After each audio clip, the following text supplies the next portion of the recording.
Wealth, security, and opportunity are a byproduct of success. However, it often comes at the expense of deep personal satisfaction and happiness. This is the Design Your Destiny podcast, and I am your host, Penny Chason, board-certified hypnotist and #1 international best-selling author. I work with the highly successful influencers, business leaders, corporate leaders who desire a life by design. In this podcast, I will bring to you succinct solo episodes and interviews that dissect the challenges of success and highlights the ways to leverage your most underutilized asset, your subconscious mind. If you desire peace and happiness in your life, better health, and stronger relationships so you can enjoy the success that you have created, keep listening because this podcast is for you.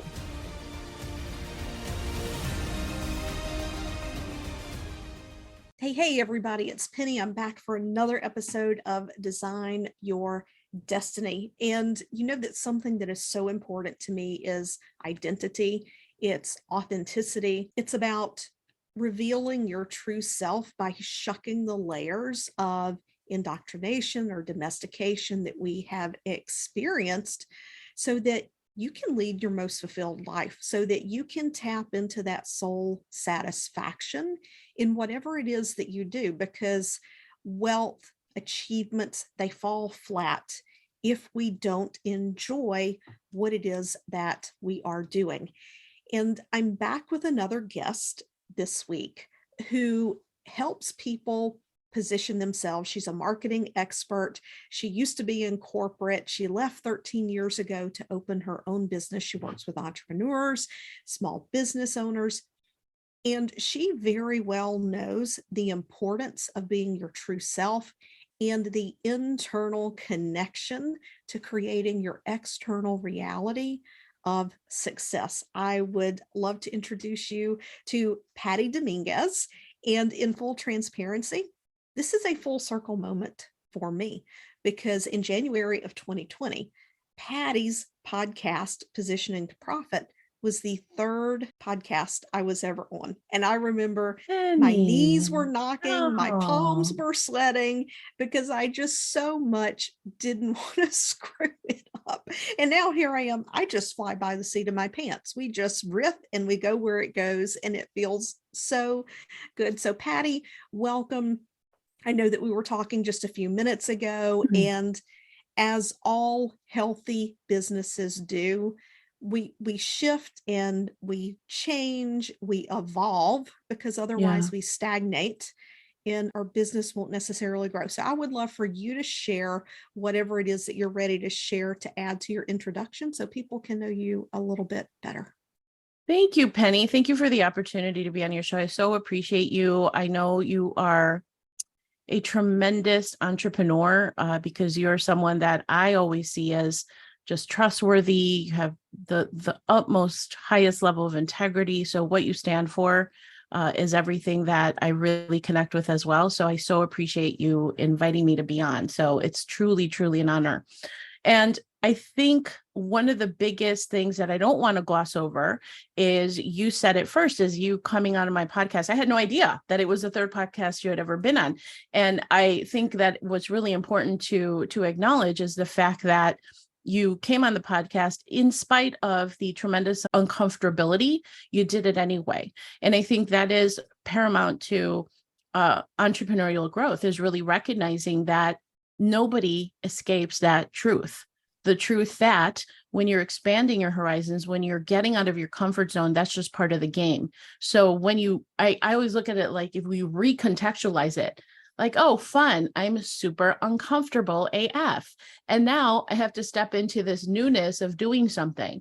And so that is one of the biggest things around being authentic that I know we wanted to talk about, is that in this quest of thinking that we have to be perfect, it's so counterintuitive, and our bodies are actually telling us that that's the way we're not supposed to be, which is like that fear. And I always look at, to me, that was a big epiphany when I understood that. Like, if I feel it in my body, uneasy, if I feel fear, it's because I'm not supposed to be feeling that way. I'm incongruent, so to speak.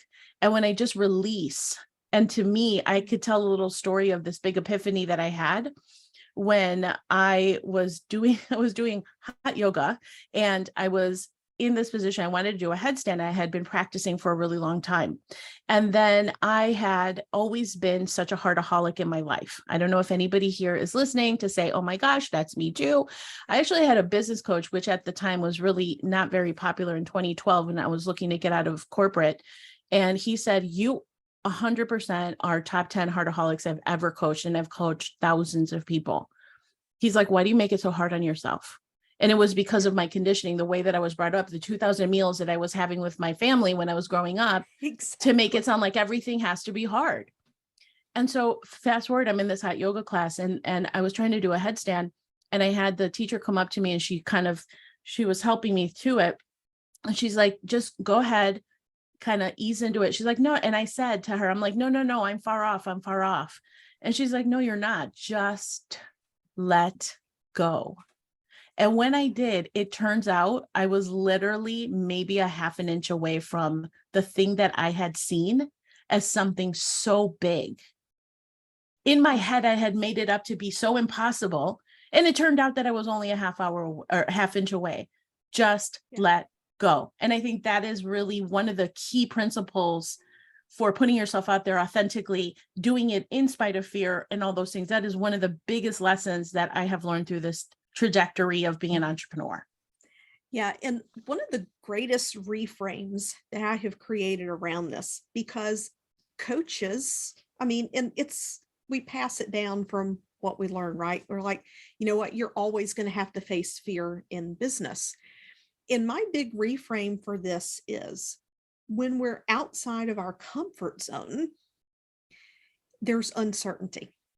And when the amygdala in the brain, its sole job is we're safe and secure or we're in danger, right? It determines our emotional state, whether it's fight, flight, freeze, fawn. And I think they've added a couple of more now. I can't keep up anymore. The trauma responses, but the most obvious ones I'm familiar with. However, when the amygdala can't decide because there's that certainty's not there, there's no frame of reference to compare it to, that uncertainty triggers off the same emotion and the physical feeling that we connect to fear. What makes it fearful or a fear is what we think about it. So if we simply reframe that situation as, okay, there's nothing here to be afraid of. Exactly. This is just my body getting acclimated to uncertainty. And this is why we get into this space where we always talk about, if you're going to grow, you have to keep pushing yourself outside of your comfort zone. Because once this unfamiliar place becomes familiar, now we have to go that next step. So I like to reframe that specific piece. And if someone comes back and says, oh, no, it's not because this is uncertainty, it's because this other thing over here happened before. You know, somebody called me out publicly on social media and trashed my name. Then it's like, okay, that's something subconscious to deal with.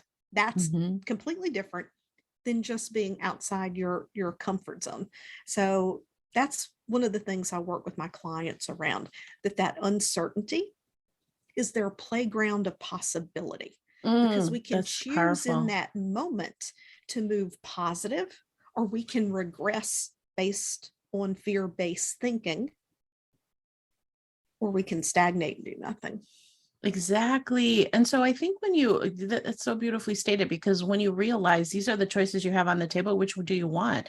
Because and then when you cause and effect, right? When you look at cause and effect for the analyticals and the overthinkers, and you say, well, you have this choice and it could land potentially here, or you could do this thing and it's going to open up possibilities, or you can do nothing and stay the same. And actually you're not going to, it's going to cost you. And so when you reframe it in that way, it's like, now it's a different perspective instead of getting all into your emotions and not having control. Yeah. So that's so powerful. Everything is perspective and interpretation.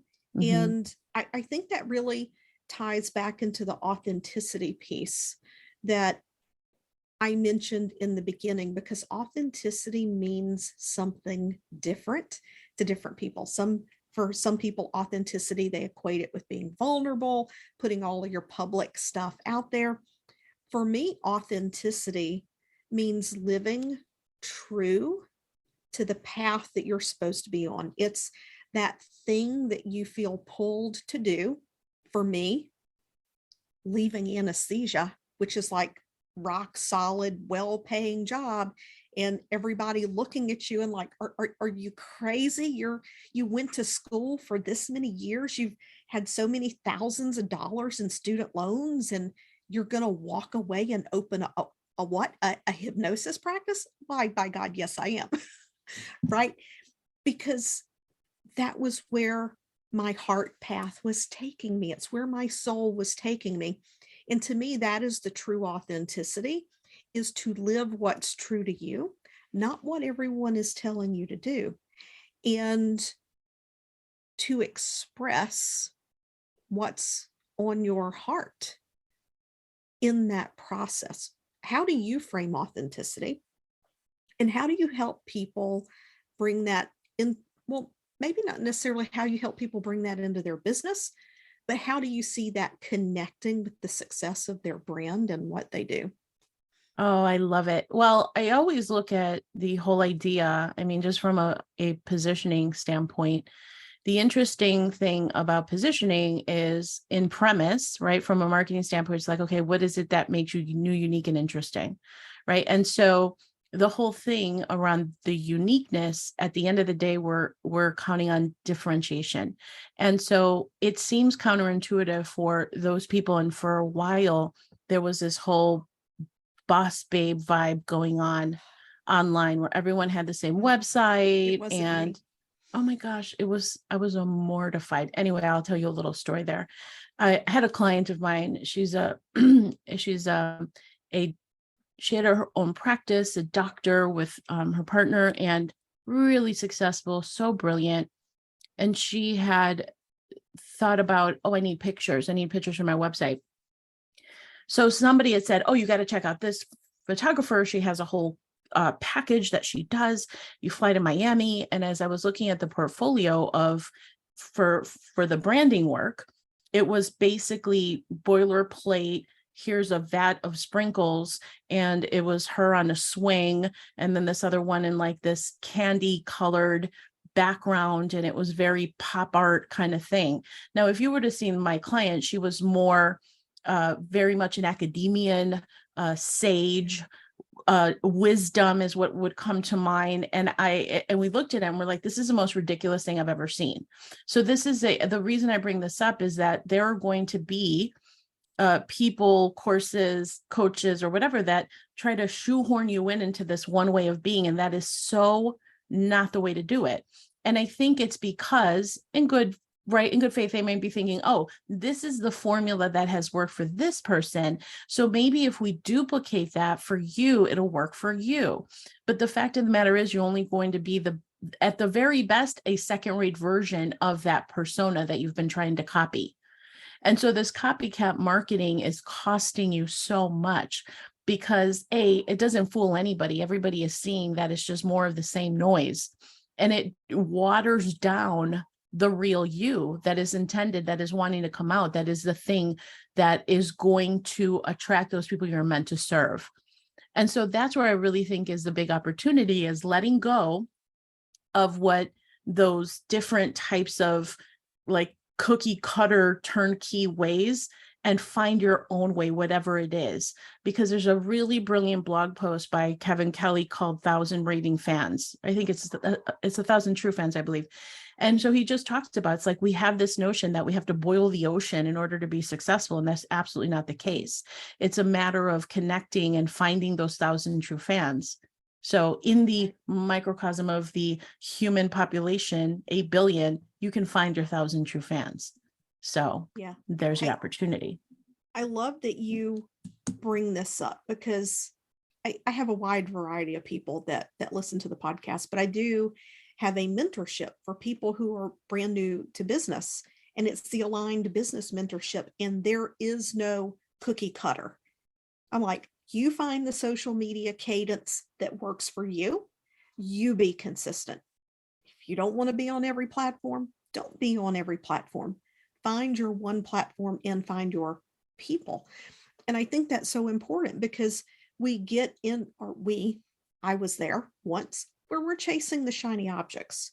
We want the success fast. We want to leave the 9 to 5 as soon as we can, or maybe someone quit their 9 to 5 and didn't leave themselves much as of a runway to get started, and they feel that need. But something else I've also found through my work with entrepreneurs, when people are hitting that mid 6-figure range and it's time to sprint for a little bit to get the things in place to continue to grow, if we haven't taken care of the inner work and trusting ourselves that our intuition is leading us in the right direction, that we're on the right path, we can fall back into that original beginner mindset of, I need someone to show me the path. Now, granted, business strategy is important.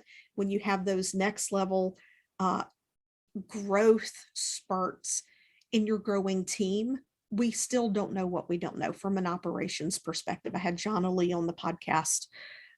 She was episode 145, and we talked about the operations piece. So we do need to bring in experts to take care of those things, but we don't necessarily have to have someone to come in and teach us that it has to be done exactly their way. Because if it doesn't feel aligned, that energy is not going to be there. It's just not going to feel 100%. good, and it's going to impact our business. Yeah. Yeah, agreed. 100%. And so that's the argument for why you have to be a part of a community and to get guidance.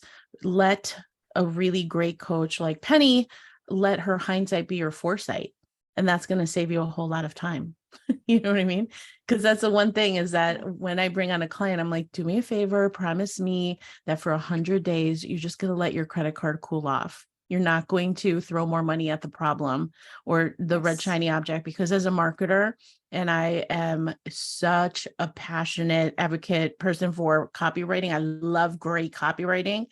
Let me just say, and you know, Penny, there's a lot of really brilliant conversational hypnosis and different hooks and different things that open up the need for you to say, I need this program in my life or else I'm not going to succeed. That's what marketers do extremely well. So I think I don't want to gloss over the red shiny object thing, because it is a very real thing. I gave into that.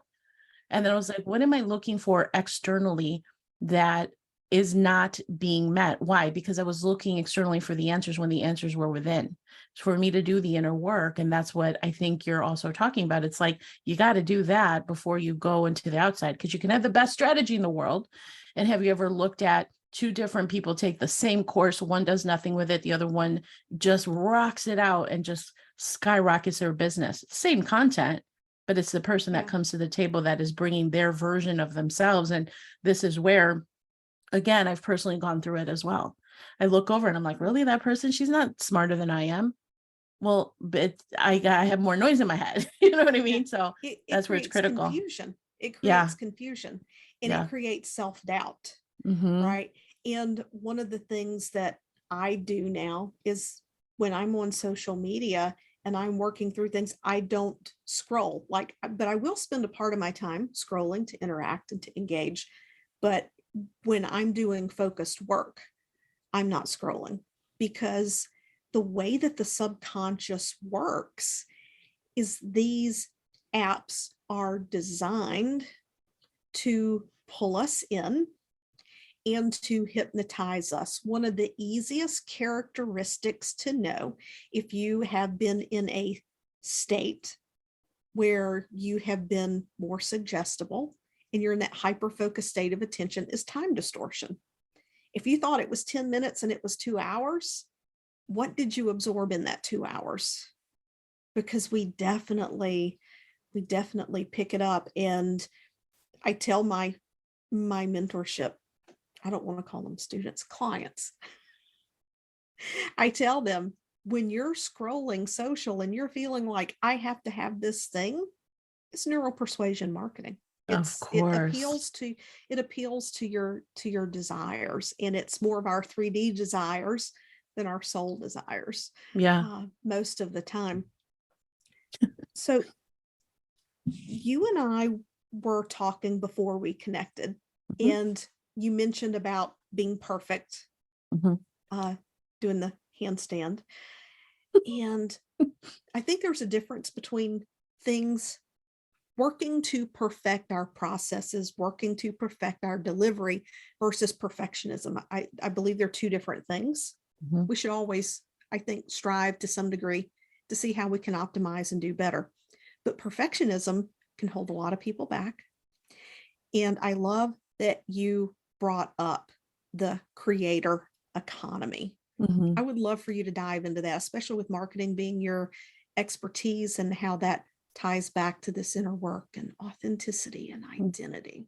Yeah, for sure. I absolutely love that we're in the creator economy. And what I mean by that is think about pre-COVID, right? Pre-COVID is Instagram, eye candy types of images on Instagram, and it gets you to scroll and you're like, I want to be like Kim Kardashian, or I wish I had that butt, or I wish I had that hair, or I wish I had those lashes or that face. And so it really, when you look at it, it was kind of putting in your face what you aren't, the Right. things that you aren't, the things that you don't have. You don't have this great private jet because you are not making all this money in your business. And what you need is this thing, right? And I'm not saying that that doesn't exist, but because of COVID, TikTok comes along and TikTok completely revolutionizes what it means to be a content creator. And what I mean by that is it's the creator economy. It's anybody and everybody can jump on an app like TikTok and give their version, warts and all, of who they are. And that's why you see different people have grown exponentially. And I can tell you the human condition of what was going on during TikTok. And I've been just looking at different people that have grown their brand so significantly, and three come to mind.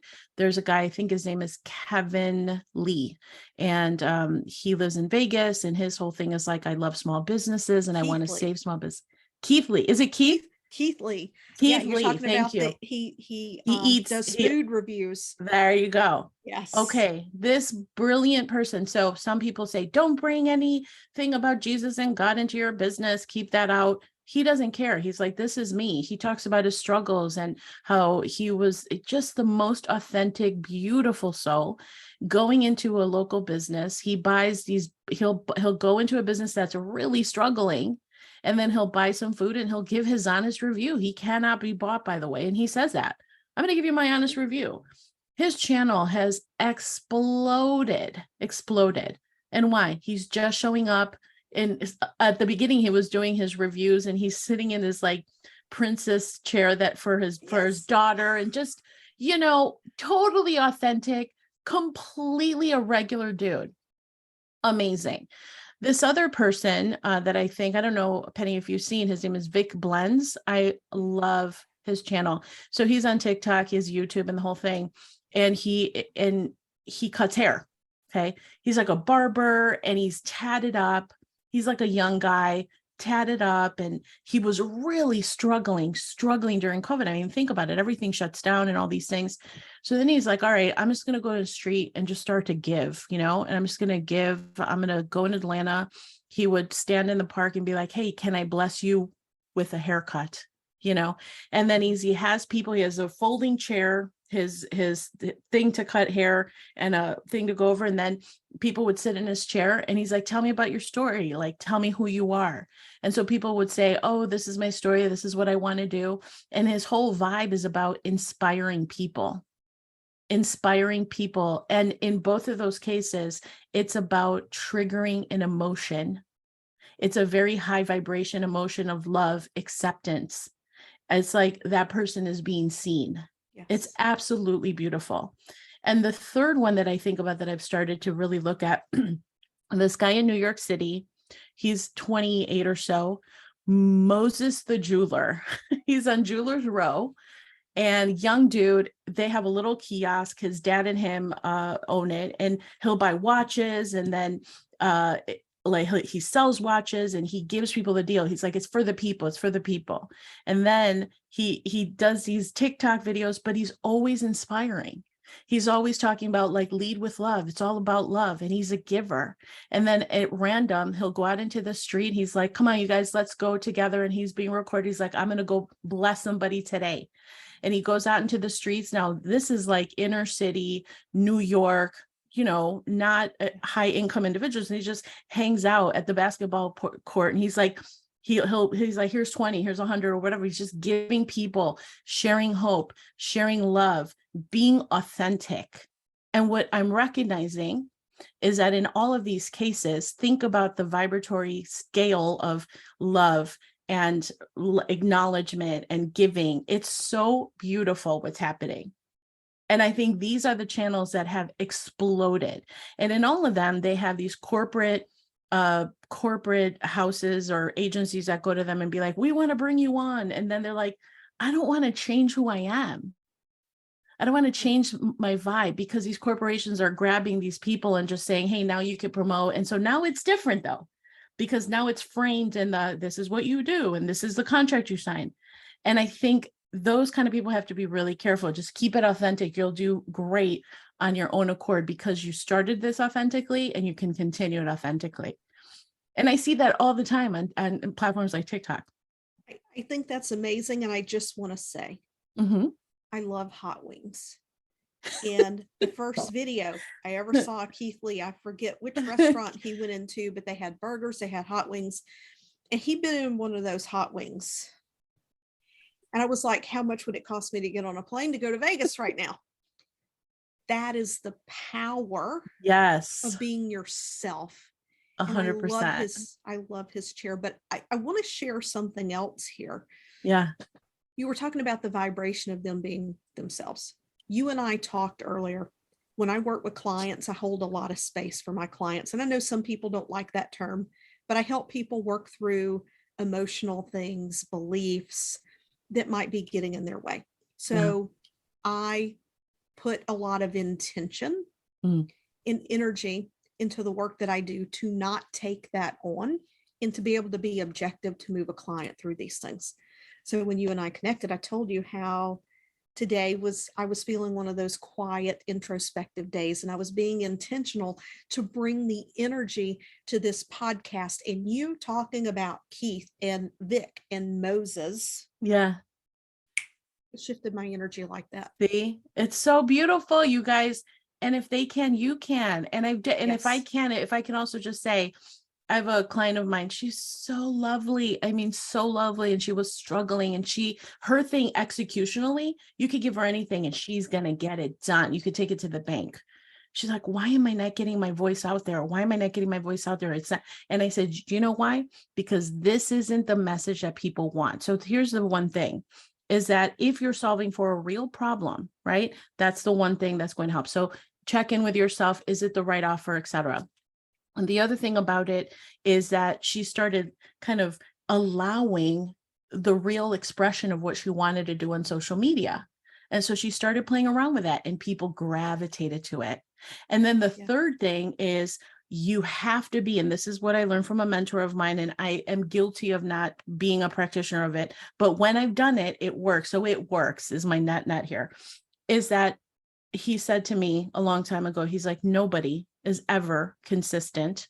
And those that are 100% consistent are the ones that win.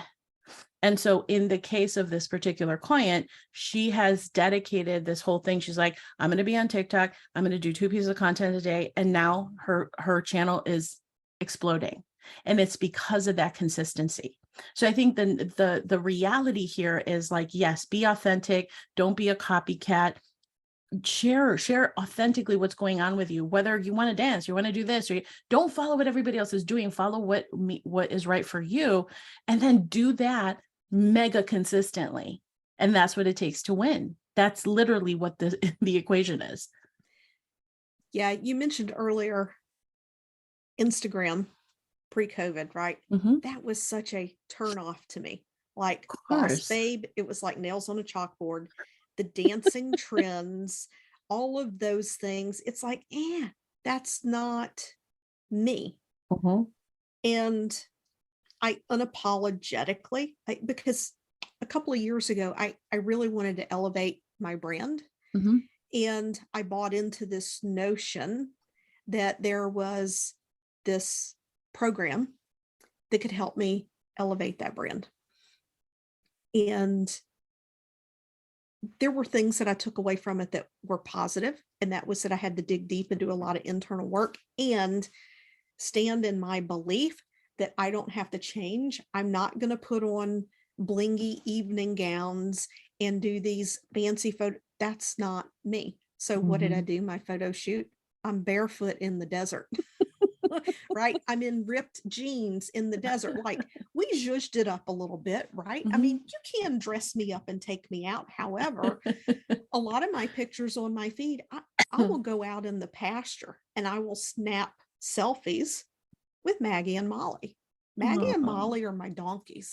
Like, if you don't, if you can't appreciate it that I'm grounded and down to earth in my everyday life, you're not going to appreciate the fact that I'm grounded and down to earth in the work that I do. And that messaging, by the way, just a little segue, is brilliant. The groundedness, the connection, that's you. That's you with your donkeys. And think about coming back to yourself, coming back to to you. You're on the earth, you're connected to earth, you're grounded, and it's that same energy that you can help clients achieve. And you do Yes. that through that lens of who you really are. Yes. And I appreciate that sometimes people have maybe an interesting time connecting with that. I literally had someone say to me this week, I need you to know that you can hold this powerful space for me because I need that. And I'm like, Mhm. what causes you to say that? And, I feel completely confident in my ability. I just don't do it with a bold, in your face way of doing it. Mhm. Right. I'm just going to humanize your experience, Mhm. whatever it is. And I never put those words on it. But consistently, the last few months, I get feedback from people. They'll send me messages. Oh my God, this post, that post. I'm like, what about it Mhm. landed with you? And it's like, you humanize this entire process. I don't feel like I'm lacking in some way because I haven't hit this bar. So you humanize it.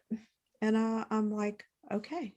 And So and and noted. there, right, and therein lies the perfect example of the creator economy. This is your version. This is Penny's version of presenting your solution to the marketplace. And notice how people are just attracted naturally. They're like, it's like you allow me to bring my flawed self to you and say, Penny, I need your help because I know you can help me. Yeah. That's really liberating for somebody, because it can be really intimidating to be the opposite of perfection and all this. And it's Yeah. like, and that wasn't you at all, right? Like Yeah. this other version that they're telling you to kind of play up. It's not you. I tried to push myself into it. In terms of like my background, the whole package. And I'm like, that I just, it doesn't feel like me. It never felt It authentic felt off. Yeah. to me. Uh-huh. And yeah. So what's next in your chapter of you? What's the next chapter of you? Where are you leading with your authenticity, and where can people find you on social, the podcast? Thank you. I'm taking the summer of preparation. I'm calling it the summer of preparation because I'm doing a whole lot. So I'm molding my business. It's kind of evolving into bringing in my two sons, and they've asked to be a part of the business, which I'm really excited about because I think I've ruined them forever. They want to be entrepreneurs or they have had entrepreneurial tendencies. And so that's a whole lot of fun. And really what I'm most passionate about right now is I always end all my emails. I'm like, your message matters. And I really thoroughly, wholeheartedly believe that your message matters. And so that's what I do. That's how I help people. I've been focused on a whole lot of copywriting this year. I love it. It's kind of a quiet year for me in that I love I'm in my vibe. I'm in my office and I'm doing copy works and stuff. And then beyond that, in the fall, we're rolling out, it's a new offer and it's going to be for small businesses. And again, it's always fundamentally about helping these businesses, whether it's a solopreneur or a brick and mortar. It's like your message matters. Let's get that message out there. So that's where I thrive. That's why I do what I do. And I love it. And to find me, you can go to positioningexpert.com, and that's my personal website. And then I have some other stuff coming in the fall, and you'll hear about it on positioningexpert.com. I love that you're allowing space for your kids to come into that with you. I say kids, they're young men. But, I see it more and more. Yeah. Maybe I'm just more aware of it. Entrepreneurs who are encouraging the entrepreneur mindset in their children so that they have the option to choose. Yes. Do I want to go to university and be a professional, or do I want to go this path? Because it's something that I never witnessed. I mean, my mother was a hairdresser, but it was literally in exchange of services for money. It wasn't what you and I would consider an entrepreneurial journey in terms of, suites of offers and in the marketing and that kind of thing. It's a small town. It was all word of mouth, right? So I never had that example for me. And that's how you and I actually initially met. I joined a coaching program because I knew there was something missing. There was something I had to figure out. And I didn't know how to build that network and that connection so that I could grow my business. And of course, as you and I both know, it was all about me. It wasn't about the business. Grow yourself, then you'll grow your business. Yeah. Right. So I just love that you're doing that. So for everyone, look in the description. We'll have links to where you can find Patty on all the platforms, and follow her, connect with her, because you're going to love the vibe. Thank you, Penny. I really appreciate the opportunity, and I wish you continued success. You're doing such a wonderful work in the world. So I so admire you. Thank you so much for coming. Thank I really you. appreciate the conversation. Absolutely.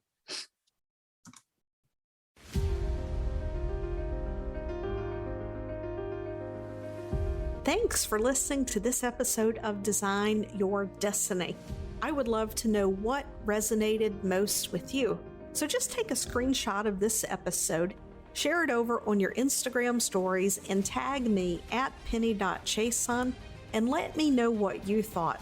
Also, if you head over to iTunes and you leave a positive review, it helps this podcast to help reach even more people, making a difference, elevating humanity and mankind.